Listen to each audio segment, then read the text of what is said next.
Sebelumnya, Assalamualaikum warahmatullahi wabarakatuh. Selamat pagi. Semoga kalian sehat selalu. Marilah kita mulai berdoa dulu sebelum kita mulai.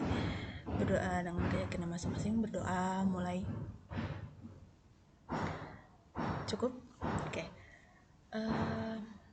Materi hari ini ya beda dengan yang kemarin ya.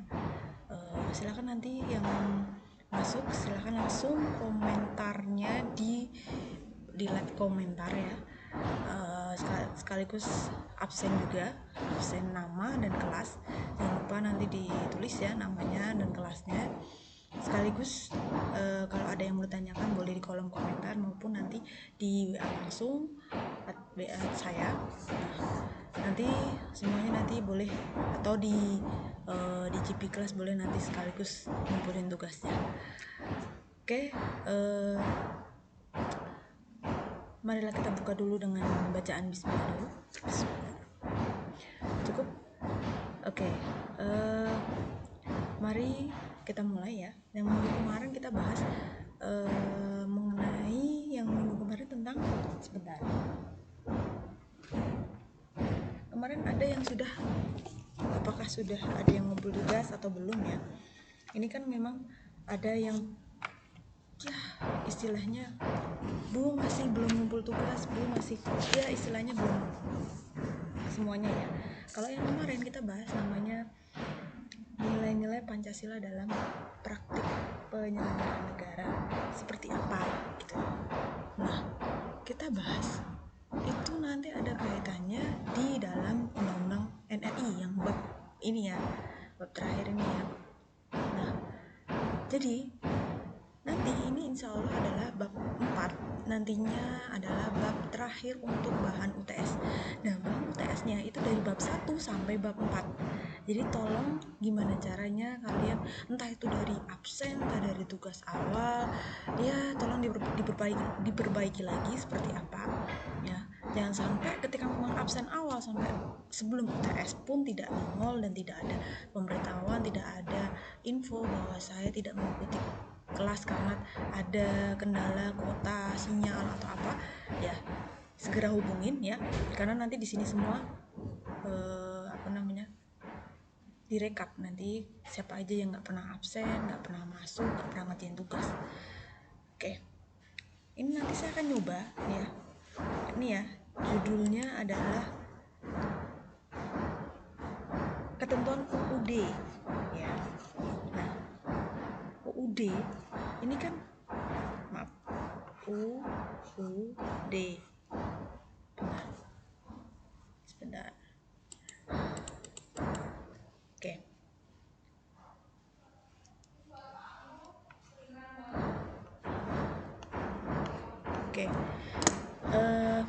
Saya lanjut ya.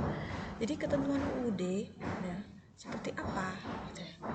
Nah, ini judulnya adalah Ketentuan Undang-Undang Dasar Negara Republik Indonesia tahun 1945. Seperti apa gitu ya. Kaitannya yang pertama kemarin kita bahas bangsa dan negara. Judulnya apa? Kaitannya dengan yang ini bab 4 terakhir gitu ya. Nah, karena kan minggu depan lagi kalau nggak mundur ya sesuai jadwal, insya Allah nanti segera ulang UTS ya. Makanya nanti minggu depan ini adalah sesi untuk materi bab 4 terakhir sebelum UTS, dan nantinya itu minggu depan itu adalah saya ambil nilai ulangan harian, insya Allah nanti di Google Form ya, ataupun nanti di GB kelas nanti saya kabari gimana infonya. Oke, ini nanti ya, ini bahas apa sih Undang-Undang Dasar Negara, kaitannya di dalam kehidupan berbangsa dan bernegara seperti itu. Nah, lanjutannya KD-nya dulu deh kita ketahui. KD dan indikatornya. KD-nya mengkategorikan ketentuan Undang-Undang Dasar Negara Republik Indonesia tahun 1945 yang mengatur tentang wilayah negara, ya, warga negara, dan penduduk agama dan kepercayaan. Nah, seperti apa ya? Ini kan KD-nya mengkategorikan ketentuan undang-undang. Nah, Berarti ini adalah ketentuan undang-undang yang ada istilahnya wilayah negara, warga negara, penduduk, agama dan kepercayaan, pertahanan dan keamanan. Di sini nanti kita bahas semuanya. Nah, apa aja di dalamnya? Nah, indikatornya ya menguraikan wilayah negara kesatuan Republik Indonesia. Seperti itu. Lanjut, tujuannya gimana caranya kalian bisa menguraikan istilahnya bisa menjelaskan atau mendeskripsikan apa wilayah negara kesatuan Republik Indonesia, seperti itu. Nah, ini gambar, perhatikan gambar di bawah ini. Nah, gambar dari ini kan peta ya, dari misalnya Nanggok Aceh Darussalam sampai namanya Papua. Ada Papua Utara, Papua Selatan, Papua Tengah. Di sini kan ada.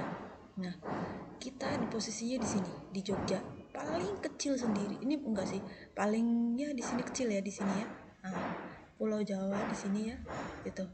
Nah, kalian harus tahu Pulau Jawa yang mana, Pulau Kalimantan yang mana, Pulau Sulawesi yang mana, gitu ya. Bahkan ini kan ada Pulau Madura juga dan pulau di sini ada juga yang namanya perbatasan dengan Malaysia, seperti itu. Nah, lanjutannya, negara, ada pertanyaan, negara tanpa wilayah dapatkah disebut negara? Coba kalau disimak, ini jawabannya tidak. Misal ada sebuah negara tapi kok nggak ada wilayah gitu loh, itu kok bisa, maksudnya bisakah dikatakan negara kalau memang tidak ada wilayah gitu loh. Makanya gini, paling simpel, wilayah negara kesatuan Republik Indonesia itu ada wilayah daratan, wilayah lautan, wilayah udara. Nah, di sini petanya di sini, batas negara kesatuan Republik Indonesia. Yang di sebelah sini ya, ini nih ya, ini perbatasannya luar biasa. Nah, ada yang di sini kaitannya dengan perbatasan RI Vietnam. Nah, Kalimantan dengan Malaysia ini ya, kalau istilahnya ini rumahnya Indonesia, Kalimantan ya, tapi dapurnya ini sudah Malaysia. Seperti apa ini ya? Nah, sudah sangat apa ya? Ya sangat dibilang kalau misalnya berdekatan ya, ini batas negaranya gitu loh. Lanjut, perubahan peta dan peta baru ada 5 perubahan batasnya dengan pulau-pulau. Nah, batas antara wilayah Indonesia dengan Filipina di Laut Sulawesi ada 3 perubahan nama laut di Natuna. Ada 4 yaitu perubahan zona eksklusif Indonesia ya, ZEE ya. Ekonomi, zona eksklusif ekonomi Indonesia di Selat Malaka, di mana kalau peta lama ZEE antara Indonesia dengan Malaysia belum ditetapkan, sedangkan yang baru klaim itu ZEE lebih maju menekankan ke sisi Malaysia. Nah, yang kelima, perubahan batas laut teritorial di perbatasan Selat Riau. Nah, di sini ada Raja Ampat ya. Ada pulau. Di sini banyak nih pulaunya. Makanya kan Indonesia sebenarnya kayak wilayah entah itu wilayah daratan, wilayah pulau ya, seperti itu. Nah, di sini kalau wilayah daratan adalah wilayah tanah luas yang dijadikan sebagai tempat pemukiman dari warga negara atau penduduk negara yang bersangkutan. Nah, pulau mana yang daratannya paling luas di Indonesia? Ayo, pulau mana? Nanti dicari ya, seperti apa pulau mana yang daratannya paling luas. Nah, konsepsi pokok tentang wilayah laut. Nah, res nullius, istilahnya seperti itu, bahwa laut itu yang tidak ada pemiliknya dapat diambil dan dimiliki oleh tiap-tiap negara. Kalau res komunis itu laut adalah milik bersama. Kalau namanya res komunis berarti milik bersama masyarakat dunia sehingga dapat diambil atau dimiliki oleh tiap-tiap negara. Sehingga dengan adanya konsepsi ini, maka setiap negara berhak atas bagian tertentu laut berbatasan dengan wilayah daratan negaranya sebagai wilayah teritorial. Nah, wilayah perairan itu merupakan kawasan suatu negara yang terdiri dari perairan pedalaman, perairan kepulauan, dan laut teritorial. Nah, lanjutnya, berdasarkan Konvensi Hukum Laut Internasional dibagi menjadi 3, yaitu ada zona laut teritorial, zona landas kontinen, zona ekonomi eksklusif, seperti itu di sini ya. Nah, bedanya apa? Kalau teritorial berarti disebut laut wilayah. Kalau laut teritorial berarti wilayah laut milik negara. Berarti kedaulatan penuh atas negara. Negara lain tidak dibolehkan atau tidak diizinkan memasuki wilayah teritorial tanpa izin negara Indonesia. Berarti hak penuh ini memiliki ada manfaat air, kekayaan laut, dasar laut, udara, itu termasuk kekayaan alam di dalamnya. Nah, batas lautnya terdiri dari sejauh 12 mil laut ya. Ini ada 1,852 km dari garis pantai ya. Dari zamannya SD pasti udah pernah dengar apa sih zona laut teritorial. Oke. Adalah zona landas kontinen. Nah, kontinen berarti dasar laut yang secara geologis dan morfologi. Lanjutannya sebuah kontinen benua. Kedalamannya berarti kurang dari 150 meter. Seperti itu.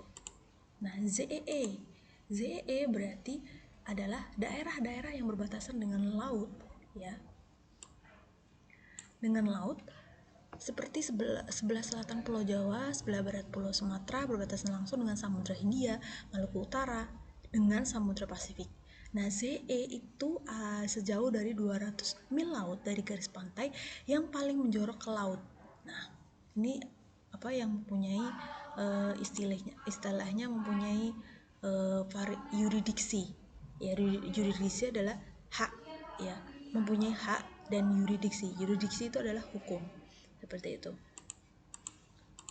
Nah, wilayah udara memiliki wilayah darat dan wilayah laut.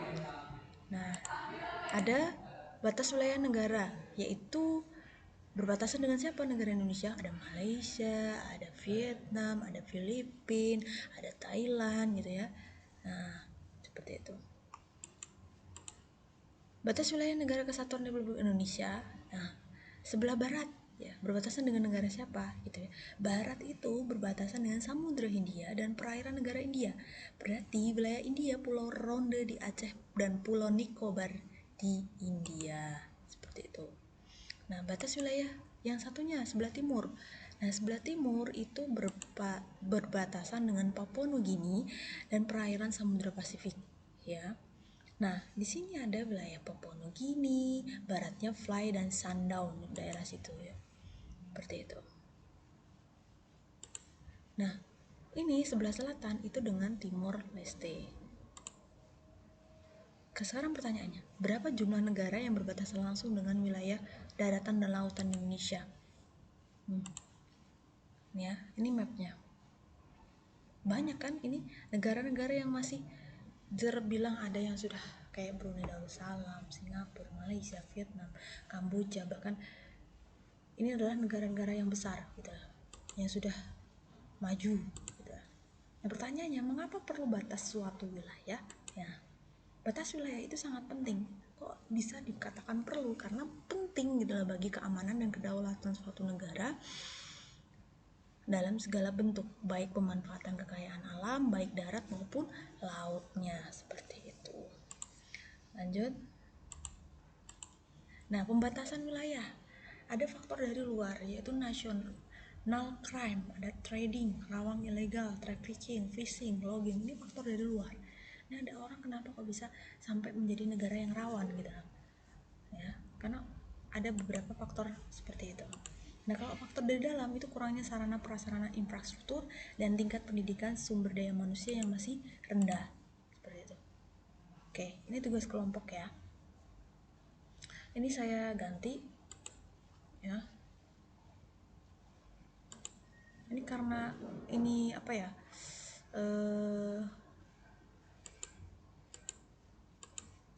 Ini kan karena kalian online ya, maksudnya tidak bisa ketemu langsung karena lagi musibah kayak gini ya.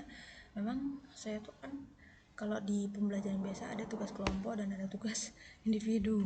Nah, tapi saya gimana caranya tugasnya itu individu semua, mandiri semua, karena memang kondisinya seperti ini. Oke, ini saya hapus dulu ya. Jadi caranya ini adalah identifikasi permasalahan-permasalahan yang melibatkan Indonesia ya, negara lain dengan negara lain yang berkaitan dengan masalah perbatasan. Ini contoh, ada kasus Pulau Sipadan dan Lihitan. negara lain yang terlibat berarti Malaysia. Penyelesaiannya apa? Mahkamah Internasional memutuskan Pulau Sebadan dan Legitan menjadi bagian wilayah Malaysia, seperti itu. Ini dulu ini adalah negara mana gitu loh. Nah, ini kan negara Indonesia itu sangat sensitif dengan negara Malaysia karena perbatasannya pun juga sangat dari perairan pun, kalau memang istilahnya kalau dilihat ya, kalau kalian lihat di TV itu kan memang sangat, kalau di perairan pun sudah dibatasin, tapi kalau ada semacam teknologi ya dari Malaysia atau apa kan bisa kan sampai menerobos itu, seperti itu. Nah, makanya silahkan nanti identifikasi permasalahannya seperti ini ya. Ini nanti identifikasinya ada 20 lah ya. Identifikasi 20 permasalahan yang melibatkan Indonesia. Seperti itu. Lanjut.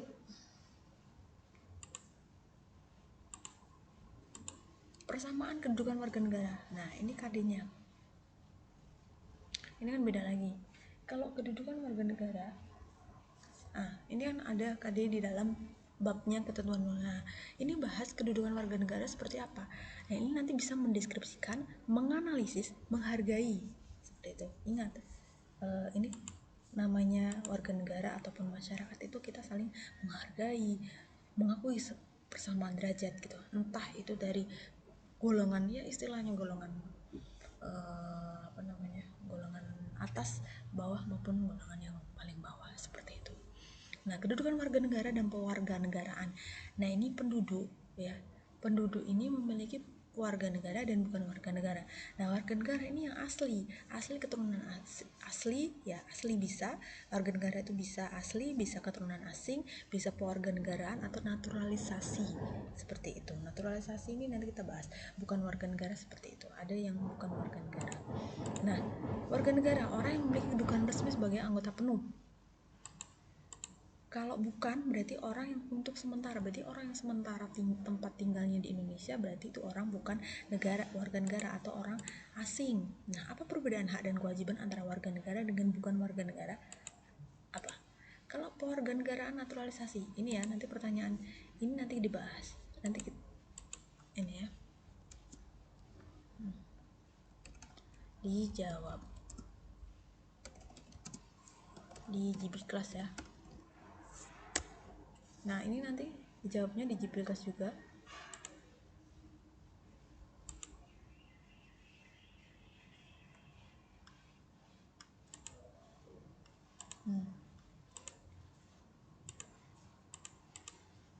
Nah, kenapa kata tadi ada disebut naturalisasi? Berarti proses hukum yang dilakukan oleh seseorang untuk memperoleh kewarganegaraan ya dari suatu negara, seperti itu.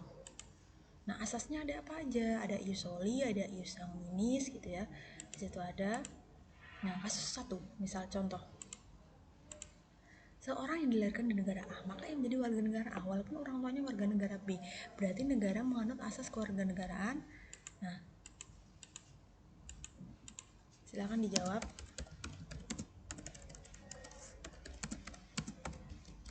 di GB kelas. Menurut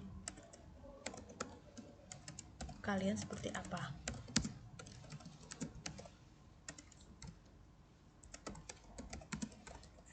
Nah, ini nanti kasus 2, seseorang yang dilahirkan di negara A tetapi orang tuanya warga negara B, maka orang tersebut tetap menjadi warga negara B. Negara tersebut menganut asas. Nah, ini lanjutnya juga ya. Dijawab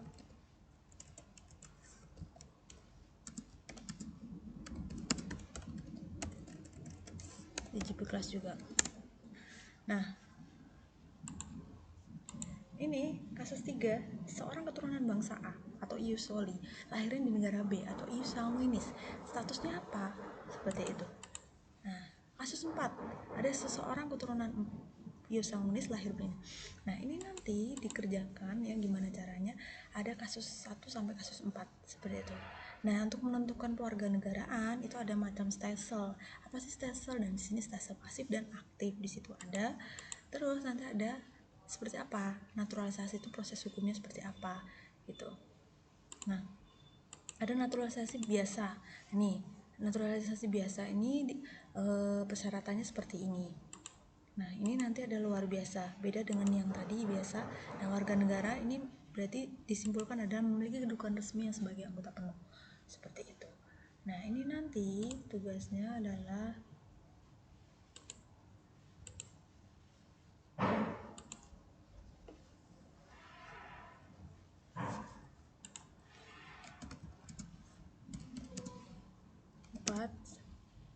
silakan di GP class kumpulnya yang kasus 1 sampai 4 ya dikerjakan ya. Terus yang ini tadi pokoknya di yang pertanyaannya ya ada permasalahan ya, ini di ini ya identifikasi permasalahan. Nah, dan identifikasi permasalahan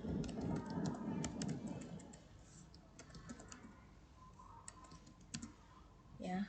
Ini di slide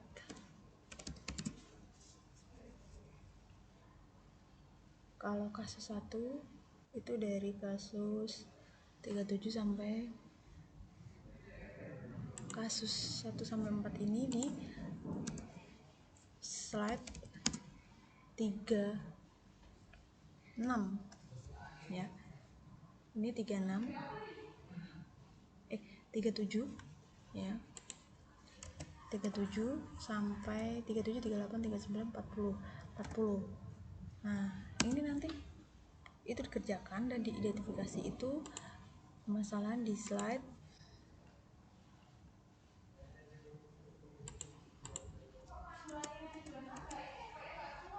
nah ini di slide ini ya di slide 29. Nah, slide 29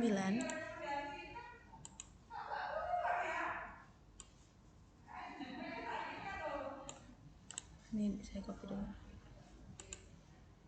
Ini nanti ya saya copy dulu.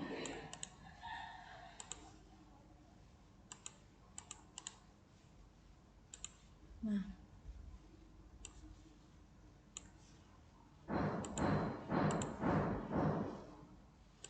ini nanti ya, di slide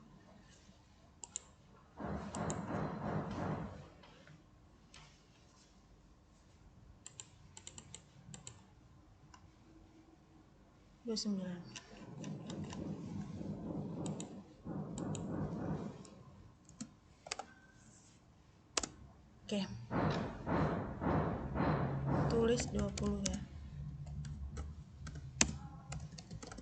Silahkan